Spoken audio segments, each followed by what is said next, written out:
Hello and আশা করি সবাই ভালো আছো। যেহেতু ভূমিকম্পের আই থিঙ্ক একটু যে আতঙ্কটা আছে সেটা একটু কমছে। সো আশা করি সবাই ভালো আছো এবং ঠিকঠাক আছো।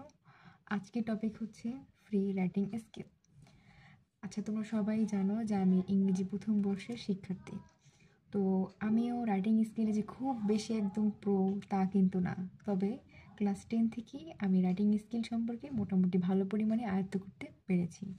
সো আমি কিভাবে রাইটিং স্কিলটা আয়ত্ত করেছি বা ফ্রি রাইটিংটা কিভাবে লিখতে পারি, সেটাই আমি তোমাদেরকে আর কি শেয়ার করব যে কোন কোন স্টেপসগুলো তুমি সহজে এখন, যেহেতু তোমরা অনার্স ফার্স্ট ইয়ারে আছো, তো বা ফার্স্ট ইয়ারে বা সেকেন্ড ইয়ারে বা যে ইয়ারেই আসো, তো দ্রুত তুমি কীভাবে এই স্কিলটা ডেভেলপ করতে পারবা সেটাই আমি আজকে তোমার সাথে শেয়ার করব। তো এটার ক্ষেত্রে ফার্স্ট তোমাদের যেটা আয়ত্ত করতে হবে, প্রথম যে স্টেপটা সেটা হচ্ছে গ্রামাটিক্যাল স্টেপ। তো গ্রামাটিক্যাল করতে গেলে তো ইংলিশ গ্রামারে তো আর কি গ্রামারের তো কোনো শেষ নেই, অনেকগুলোই আছে। তো মোস্ট ইম্পর্ট্যান্ট হচ্ছে টেন্স, পার্টস অফ স্পিচ। টেন্সের ক্ষেত্রে 9-10-এর ভিতরে তোমরা যেরকমভাবে টেন্সটা পড়ছো আর কি, সেরকমভাবে পড়লে হবে না। তোমাদের আর কি এটার বাংলা, তুমি মনে করো একটা বাক্যের বাংলা শুনলে তুমি যেন ইংলিশটা ট্রান্সলেট করতে পারো, বা বাংলাটা শুনলে তুমি বলতে পারো যে এটা কোন টেন্সে আছে, সেই পরিমাণ পুরো হতে হবে তোমার টেন্সে। ঠিক আছে? যেহেতু তোমরা এখন সবাই অনার্সে পড়তেছো বা অনেকে আছে ইন্টারে পড়তেছো, তো এই জিনিসটা তোমাদের আয়ত্ত করা মোস্ট ইম্পর্টেন্ট। অনেকে আছে শুধুমাত্র স্ট্রাকচার পর্যন্তই জানো, ওরকম পর্যন্ত জানলে হবে না। একটা লাইনের বাংলা শুনলে তুমি যেন বলতে পারো যেটা কোন টেন্সে আছে, সেই পরিমাণ তোমাকে প্রো হতে হবে। এবং এটা কিভাবে ইউজ করতে হবে, একটা বাংলা থেকে কিভাবে আমি এটা ইংলিশে ট্রান্সলেট করব, সেটাও তোমাকে জানতে হবে। And the next one is parts of speech. Parts of speech তো 8 প্রকার। 8 প্রকারের উদাহরণ সহকারে কত প্রকার, অতটুকু জানলেই হবে না। এই পার্টস অফ স্পিচের যে 8টা প্রকার আছে, এই প্রকারের আবার প্রকারভেদ আছে। ঠিক আছে? সেই লেভেল পরিমাণ জানতে হবে, তাহলে তুমি এটা আয়ত্ত করা কমপ্লিট। তারপর আসো প্যাসিভ এবং অ্যাক্টিভ সেন্টেন্সেস। এখন তোমরা তো এটা বুঝবো না এটা কোন সেন্টেন্স, অনেকে বুঝবো অনেকেই বুঝবো না। আমি সহজে বলি, এগুলো হচ্ছে ভয়েস চেঞ্জ। এখন ভয়েস চেঞ্জ আকারে তো সব জায়গায় আমরা ইউজ করি না, যেহেতু ভয়েস চেঞ্জটা অনেক আর কি ওল্ড গ্রামার হয়ে গেছে। এখন যেটা নিউ গ্রামার, এটাকে আমরা বলি প্যাসিভ এবং অ্যাক্টিভ সেন্টেন্সেস।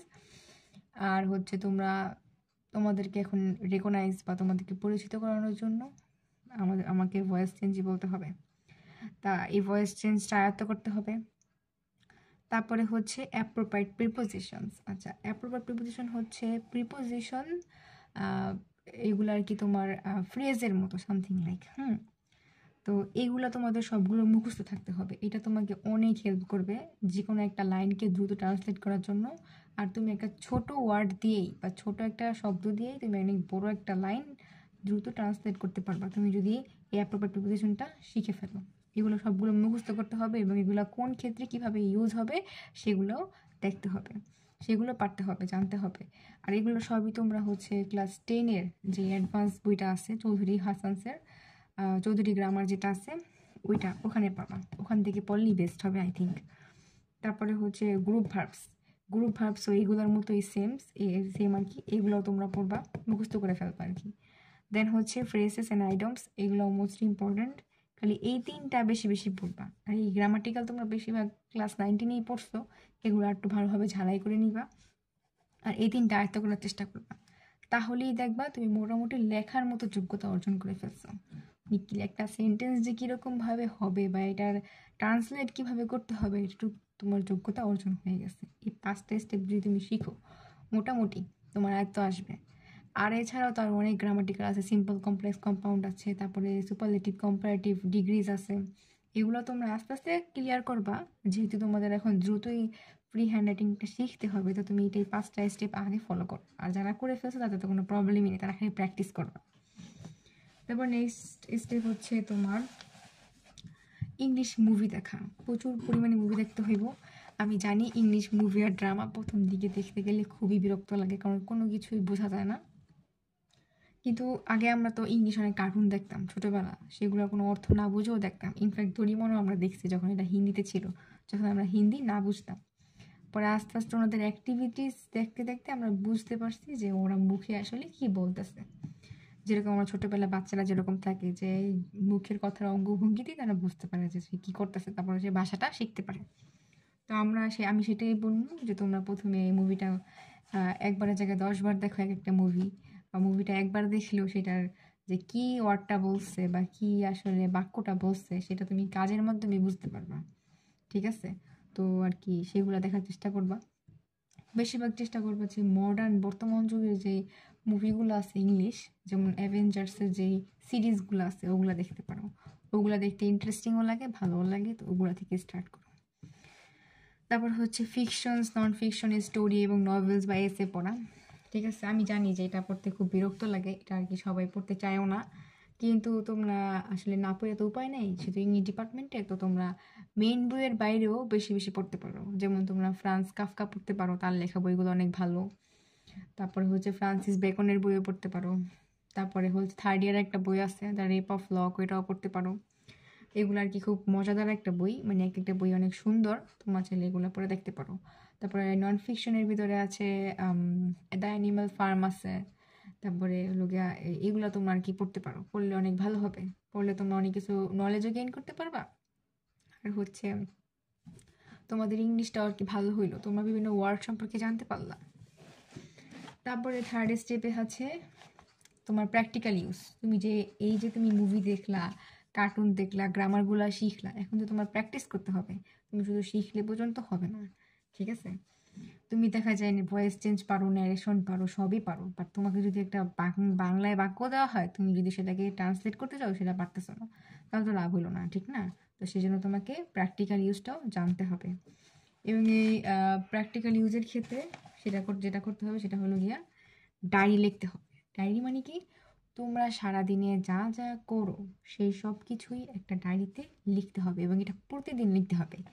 যেহেতু তোমরা ইংলিশে ফ্রি রাইটিং লেখা আর কি শিখতে চাও, তো তোমাদেরকে এই স্টেপগুলো ফলো করতেই হবে, তা না হলে তুমি শিখতে পারবা না। ঠিক আছে? তারপরে কথার মাঝে ছোট ছোট ইংলিশ বলতে হবে। ঠিক আছে? মানে যে কোনো সময় কথা মাঝখান থেকে ছোট ছোট ইংলিশ লাইন বা ছোট ছোট ওয়ার্ড ইউজ করা। ঠিক আছে? তারপরে হচ্ছে বেশি বেশি প্যারাগ্রাফ লেখা।